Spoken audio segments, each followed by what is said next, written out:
Tomorrow, the man accused of sexually assaulting a woman during a Rockford bank standoff will appear in court.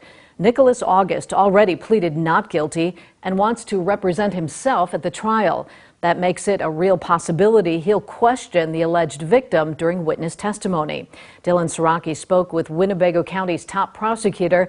Dylan, she said there are protections in place for situations like this. Yeah, that's right, Mimi. Winnebago County State's Attorney Marilyn Height-Ross tells me it's fairly common for defendants to represent themselves at trial, but special preparations are made when a defendant could potentially question a sexual assault victim.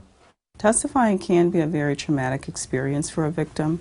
And it could be even more traumatic for the woman police say was sexually assaulted in last month's Heritage Credit Union standoff. The man accused of attacking her, Nicholas August, wants to represent himself at trial, which means he could question her on the witness stand. There's definitely always the risk of individuals being re-traumatized by maybe, and most likely this is the first time that they have seen the person that's hurt them since that time. KP Counseling's Kevin Polke says the feeling of surprise often contributes to trauma. He says preparation is key to helping victims feel prepared. The more that we can be prepared, walking through the parts that we do know about, that will help bring some of that anxiety and some of that unknown to the known.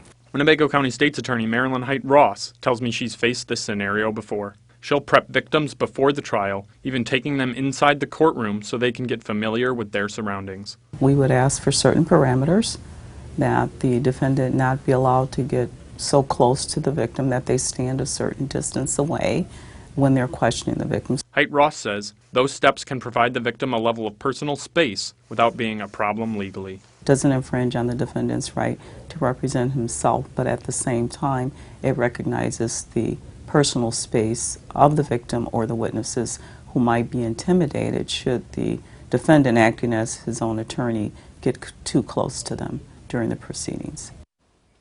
August is due in court at 1:30 tomorrow afternoon for a status hearing. There are 3 criteria defendants must meet in order to be able to represent themselves at trial. I've posted those in my story on mystateline.com. Mimi? All right, thanks, Dylan.